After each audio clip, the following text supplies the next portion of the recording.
ಧ್ರುವರಾಟಿ ಅವರ ಕನ್ನಡ ಭಾಷಾಂತರ ವಿಡಿಯೋ ಆಗಿದೆ ಇದು.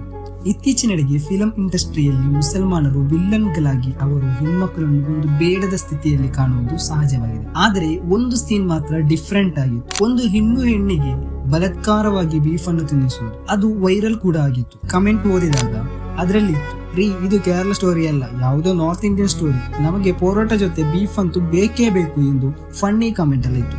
ಒಮ್ಮೆ ಚಿಂತಿಸಿ ನೋಡಿ, ಒಂದು ಕೊಠಡಿಯಲ್ಲಿ 100 ಹಿಂದೂಗಳಿದ್ರೆ ಅದರಲ್ಲಿ ಎಷ್ಟು ಜನರು ಬೀಫ್ ತಿನ್ನೋರು ಇರಬಹುದು? ನೀವು ಒಮ್ಮೆ ಊಹಿಸಿ ನೋಡಿ. 20 ಜನ ಅಲ್ಲ, 30 ಜನ. Pure research centre official report ಪ್ರಕಾರ 56 ಜನ ಎಂದಾಗಿದೆ. ಅಂದಹಾಗೆ ಅರ್ಧ ಭಾಗದಷ್ಟು ಜನ ನಾನ್ ವೆಜಿಟೇರಿಯನ್ಸ್ ಎಂದಾಗಿತ್ತು. ಹೀಗಾಗಿ ಈ ಸ್ವಲ್ಪ ಹಿಂದೂಗಳಿಗೆ ಹೀಗೆ ಬೀಫ್ ಇಷ್ಟಕ್ಕೂ ಸೆನ್ಸಿಟಿವ್ ಆಯಿತು ಎಂಬ ಪ್ರಶ್ನೆಗೆ ಉತ್ತರ 1000 ವರ್ಷ ಮುಂಚೆ ಇದ್ದ ವೇದ ಗ್ರಂಥ ಹಾಗೂ ಚರಿತ್ರೆಯಲ್ಲಿ ಅಡಗಿದೆ. ದೇಶದಲ್ಲಿ ಧರ್ಮಾಧಾರಿತವಾಗಿ ಮಾಂಸ ತಿನ್ನದವರು ಅದೆಷ್ಟೋ ಹಿಂದೂ ಜನರಿದ್ದಾರೆ. ಗ್ರಂಥದಲ್ಲಿ ಹೇಳುವ ಹಾಗೆ ಇದು ಸರಿಯಾಗಿದೆ. ಮಹಾಭಾರತದಲ್ಲಿ ಅನುಶಾಸನ ಪರ್ವದಲ್ಲಿ 116ರಲ್ಲಿ ಯುಧಿಷ್ಠಿರನು ಭೀಷ್ಮನೊಂದಿಗೆ ಕೇಳುತ್ತಾನೆ, ಮಾಂಸ ತಿನ್ನುವುದರಿಂದ ಏನು ತಪ್ಪು ಇದೆ ಅಂತ. ಅದಕ್ಕೆ ಭೀಷ್ಮ ಹೀಗೆ ಉತ್ತರಿಸುತ್ತಾನೆ, ಜನಿಸಿದಂದಿನಿಂದ ಯಾರು ಮಾಂಸ ತಿನ್ನುವುದಿಲ್ಲವೋ ಅವರಿಗೆ ಸ್ವರ್ಗದಲ್ಲಿ ವಿಶೇಷ ಸ್ಥಾನ ಇದೆ, ಮತ್ತು ಯಾರು ಮಾಂಸ ತಿನ್ನುತ್ತಾರೋ ಅವರು ಕುಂಪಿಕಾ ನರಕದಲ್ಲಿ ಅವರನ್ನು ಹಾಕಲಾಗುತ್ತದೆ ಎಂದು ಭೀಷ್ಮ ಅವನಿಗೆ ಉತ್ತರ ನೀಡಿ. ಅಹಿಂಸೆಯಾಗಿದೆ ಪರಮಧರ್ಮ, ಪರಮ ಸಂಯಮ. ಇದನ್ನು ಕೇಳುವಾಗ ಇದು ಸರಿ ಎಂದು ಅನಿಸಬಹುದು, ಆದರೆ ಹಾಗೆ ಅಲ್ಲ. ಇದೇ ಭೀಷ್ಮ ಇದೇ ಸಂಭಾಷಣೆಯಲ್ಲಿ ಬೇರೊಂದು ಕಾರ್ಯ ಹೇಳ್ತಾರೆ. ವೇದಗಳನ್ನು ಅನುಸರಿಸಿ ಮಂತ್ರ ಪಠಿಸಿ ಶುದ್ಧೀಕರಿಸಿದ ಮಾಂಸ ಶುದ್ಧಿ ಎಂದಾಗಿದೆ ಹೇಳ್ತಾ ಇರುವುದು. ಒಂದೇ ಸಂಭಾಷಣೆಯಲ್ಲಿ 2 ವಿಷಯ. ಭೀಷ್ಮನಲ್ಲಿ ಮಾತ್ರ ಇರ್ತಾ ಇಲ್ಲ. ಬ್ರಾಹ್ಮಿನ್ಸ್ ಮಾಂಸವನ್ನು ತಿನ್ನಲೇಬಾರದು ಎಂದಾಗಿದೆ ಧರ್ಮ ಹೇಳುವುದು ವ್ಯಾಹ ಸಂಹಿತೆಯಲ್ಲಿ. ಕ್ಷತ್ರಿಯರು ಆರಾಧನೆ ಬಳಿಕ ಕಡ್ಡಾಯವಾಗಿ ಮಾಂಸ ತಿನ್ನಬೇಕು ಮತ್ತು ವೈಶ್ಯರು ಹಣ ಕೊಟ್ಟಾದರೂ ತೆಗೆದು ತಿನ್ನಬೇಕು ಎಂದಾಗಿದೆ ತೋರಿಸುವುದು. ಇನ್ನು ಮನುಸ್ಮೃತಿಯಲ್ಲಿರುವ 5ನೇ ಅಧ್ಯಾಯದ 27ನೆಯ ಶ್ಲೋಕ ನೋಡೋಣ. ಮಂತ್ರ ಹಾಗೂ ನೀರಿನಿಂದ ಶುದ್ಧೀಕರಿಸಿದ ಮಾಂಸ ತಿನ್ನಬಹುದು ಎಂದಾಗಿದೆ ಅದರಲ್ಲಿ ಇರುವುದು. ಓಕೆ, ರೆಫರೆನ್ಸ್ ಅಲ್ಲಿ ಇದೆಲ್ಲ ಇರಬಹುದು, ಆದ್ರೆ ಇದನ್ನೆಲ್ಲ ಈ ರಿಯಲ್ ಲೈಫ್ ಅಲ್ಲಿ ಯಾರು ತಿಂತಾ ಇರಬಹುದು? ಕಾಲ ಚೇಂಜ್ ಆಗಿದೆ, ಪಾರಂಪರ್ಯವೂ ಬದಲಾವಣೆಗೊಂಡಿದೆ. ಈ ಕಾರ್ಯ ಎಲ್ಲ ಕೇಳಲಿಕ್ಕೇನೆ ಕಷ್ಟ ಅನಿಸಬಹುದಲ್ವಾ? ಆದ್ರೆ ಒಂದು ಮಾತು ಮಾತ್ರ ಕೇಳಲೇಬೇಕು, ಈ ಕಾಲದಲ್ಲಿ ಮಾಂಸ ತಿನ್ನುವುದು ಬ್ರಾಹ್ಮಿನ್ಸ್ ಕಲ್ಚರ್ ಆಗಿಬಿಟ್ಟಿದೆ. ಕೊಂಕಣ್ ನಗರದಲ್ಲಿ ಸಾರಸ್ವತ ಬ್ರಾಹ್ಮನ್ಸ್ ಮೀನನ್ನು ಸಮುದ್ರ ಪುಷ್ಪ ಎಂದು ಹೇಳಿ ತಿಂತಾ ಇದ್ದಾರೆ. ಅವರು ಹೇಳುವುದು ಏನೆಂದರೆ, ಒಮ್ಮೆ ಸರಸ್ವತಿ ನದಿ ಬರಡಾದಾಗ ಮೀನು ಮಾತ್ರವಾಗಿದೆ ಅವರ ಏಕ ಆಹಾರವಾಗಿ ಇದ್ದದ್ದು. ಇನ್ನು ಬಂಗಾಳಿ ಬ್ರಾಹ್ಮಣರು ಇದನ್ನು ಒಂದು ಸಂಸ್ಕಾರವಾಗಿ ತೆಗಿತಾ ಇದ್ದಾರೆ. ಮತ್ತೊಂದು ಸಂಸ್ಕಾರ ಇದೆ, ಅದರ ಹೆಸರು ತತ್ವರಸ ಎಂದಾಗಿದೆ. ವಧುವಿನ ಕೈಯಲ್ಲಿ ಮೀನನ್ನು ಒಂದು ಡೆಕೋರೇಷನ್ ಮಾಡಿ ತೆಗೆದುಕೊಂಡು ಹೋಗುವುದು.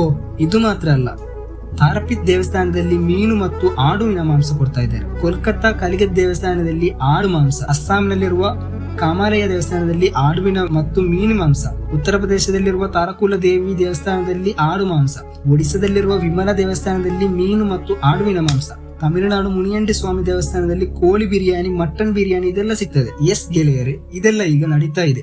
ದೇವರಿಗೆ ಬೇಕಾಗಿ ಆಗಿದೆ ಇವರು ಮಾಡುತ್ತಿರುವುದು.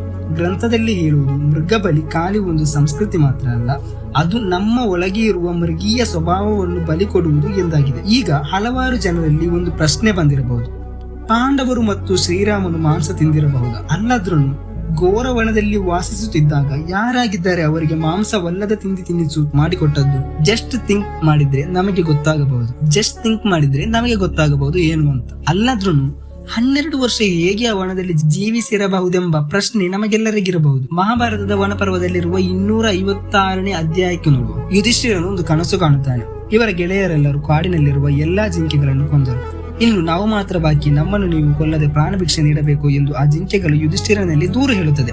ಆಗ ಯುಧಿಷ್ಠಿರನು ತುಂಬಾ ಬೇಸರಗೊಂಡು, 1 ವರ್ಷ 8 ತಿಂಗಳು ನಾವು ಇಲ್ಲಿಯ ಜಿಂಕೆಯನ್ನು ತಿಂದು ಜೀವಿಸುತ್ತಿದ್ದೆವು, ಅದರ ಆಶ್ರಯದಲ್ಲಿ ನಾವು ಬದುಕಿದ್ದೆವು ಎಂದಾಗ ನಾವು ಚಿಂತಿಸಬೇಕು, 1 ವರ್ಷ 8 ತಿಂಗಳು ಆ ಕಾಡಿನಲ್ಲಿ ಜಿಂಕೆಗಳನ್ನು ತಿಂದು ಆ ಕಾಡಿನಲ್ಲಿ ಜಿಂಕೆಗಳೇ ಇಲ್ಲದಾಗುತ್ತದೆ. ಇನ್ನು ರಾಮ ಮಾಂಸ ತಿಂದಿರಬಹುದಾ ಎಂಬ ಪ್ರಶ್ನೆ ನಮಗಿರಬಹುದು.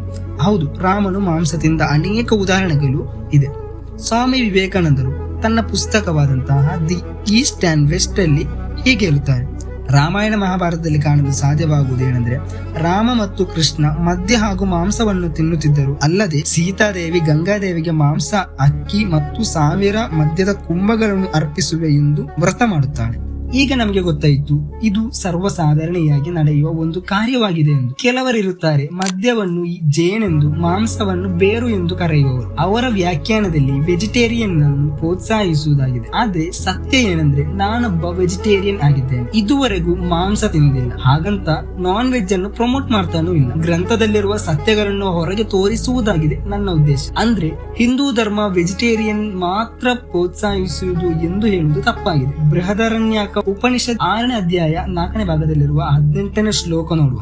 ಒಂದು ದಂಪತಿಗೆ ಮಗು ಹುಟ್ಟಬೇಕು ಎಂದರೆ ಮಾಂಸವನ್ನು ಜೇನು ಮಿಕ್ಸ್ ಮಾಡಿ ತಿನ್ನಬೇಕು ಎಂದು ಇದೆ. ಈ ಕಾರ್ಯ ಖಾಲಿ ವೇದ ಗ್ರಂಥದಲ್ಲಿ ಮಾತ್ರ ಅಲ್ಲ, ನೈಜ ಇತಿಹಾಸದಲ್ಲೂ ಇದಕ್ಕೆ ಕೆಲ ಪುರಾವೆಗಳಿದೆ. ಈ ಪ್ರಾಚೀನ ಭಾರತದಲ್ಲಿ ಮಾಂಸ ತಿನ್ನುವುದು ಸಾಧಾರಣೆಯಾದ ಕಾರ್ಯವಾಗಿತ್ತು. ಈ ರೋಗ ಬಂದವರಿಗೆ ಅದನ್ನು ಗುಣಪಡಿಸಲು ಈ ಮಾಂಸವನ್ನೇ ಯೂಸ್ ಮಾಡ್ತಾ ಇದ್ರು. ಈಗ ಒಂದು ಪ್ರಶ್ನೆ ಬರಬಹುದು, ಇದೆಲ್ಲ ಯಾವಾಗ ಬದಲಾವಣೆಗೊಂಡಿತ್ತು ಅಂತ. ಆನ್ಸರ್ ಇಲ್ಲಿದೆ ನೋಡಿ.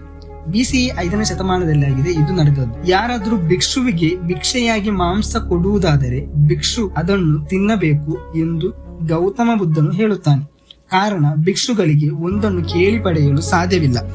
ಆದರೂ ಕೂಡ ಸಣ್ಣದಾಗಿ ಇದನ್ನು ಪ್ರಮೋಟ್ ಮಾಡಿದರು. ಹೀಗಿರುವಾಗ ಸಸ್ಯಾಹಾರಿ ಮಾತ್ರ ಸೇವಿಸುವವರನ್ನು ಒಟ್ಟುಗೂಡಿಸಲಾಯಿತು. ಬ್ರಾಹ್ಮಣರು ಸಸ್ಯಾಹಾರಿ ಸೇವಿಸುವುದರಿಂದ ಅವರಿಗೆ ಧಾರ್ಮಿಕವಾಗಿ ಬೆಲೆ ಸಿಕ್ಕಿತು. ಆದ್ದರಿಂದ ಅವರನ್ನು ಶುದ್ಧರು ಎಂದು ಕರೆಯಲಾಯಿತು.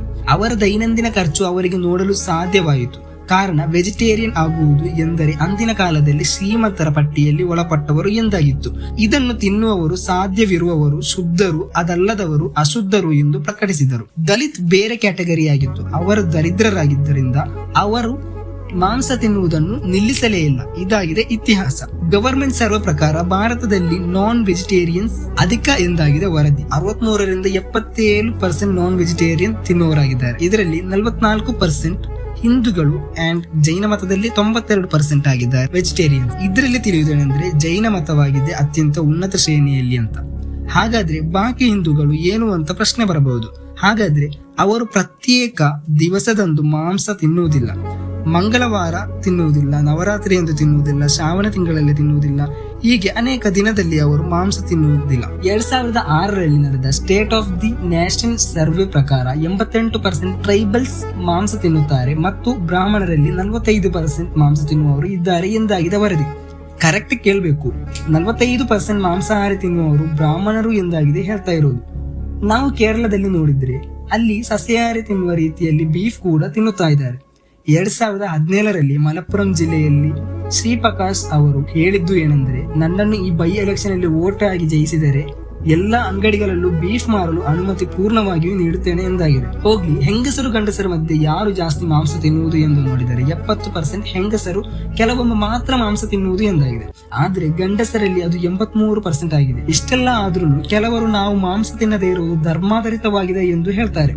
ಆದ್ರೆ ಅದು ಹಾಗೆ ಅಲ್ಲ, ಅದು ಪಾರಂಪರ್ಯವಾಗಿ ಸಿಕ್ಕಿದ ಒಂದು ಗುಣದಿಂದ ಹೀಗೆಲ್ಲ ಸಂಭವಿಸುತ್ತಾ ಬಂದಿದೆ ಎಂದಾಗಿದೆ ತಿಳಿಯುವುದು. ನೀವೊಂದು ವೆಜಿಟೇರಿಯನ್ ಅಲ್ಲ ನಾನ್ ವೆಜಿಟೇರಿಯನ್ ಎಂಬುದು ಕ್ಯಾಟಗರಿ ಅಥವಾ ಜಾತಿ ಇದೆಲ್ಲ ಒಳಗೊಂಡಿರುತ್ತದೆ ಎಂದಾಗಿದೆ ವಾಸ್ತವ. ಹಿಂದೂಗಳಲ್ಲಿ ಅನೇಕ ಜನರನ್ನು ನೋಡಲು ಸಾಧ್ಯ ಆಗ್ತದೆ.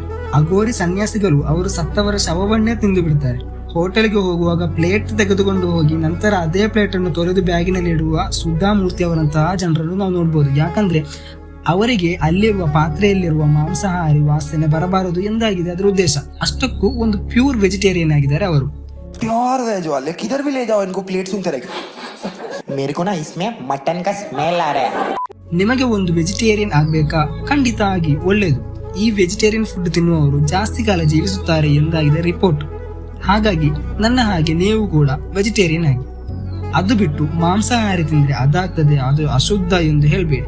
ಅಹಿಂಸಾ ತತ್ವ ಎಷ್ಟು ಒಳ್ಳೆಯದಾಗಿದೆ. ಜೈನ ಮತ, ಬುದ್ಧ ಮತ ಕರುಣೆಯನ್ನಾಗಿದೆ ಮೊದಲನೆಯಾಗಿ ಪರಿಗಣಿಸಿದ್ದು. ಇದು ತಪ್ಪಾಗುವುದು ಯಾವಾಗೆಂದರೆ ಧರ್ಮಕ್ಕೆ ಹೋಲಿಸುವಾಗಿದೆ. ಇಂತಹ ಇತಿಹಾಸವೆಲ್ಲ ನಮ್ಮ ಪುರಾಣ ಗ್ರಂಥಗಳಲ್ಲಿದೆ. ಅದು ಬಿಟ್ಟು ಇಂತಹ ಪ್ರಪಗಂಡಾ ಸಿನಿಮಾ ನೋಡಿದರೆ ಎಷ್ಟೋ ಸುಳ್ಳಿನ ಹಾವಳಿಗಳು ನಮಗೆ ಸಿಗುತ್ತದೆ. ಅದು ಬಿಟ್ಟರೆ ಬೇರೆ ಏನು ಸಿಗಲ್ಲ.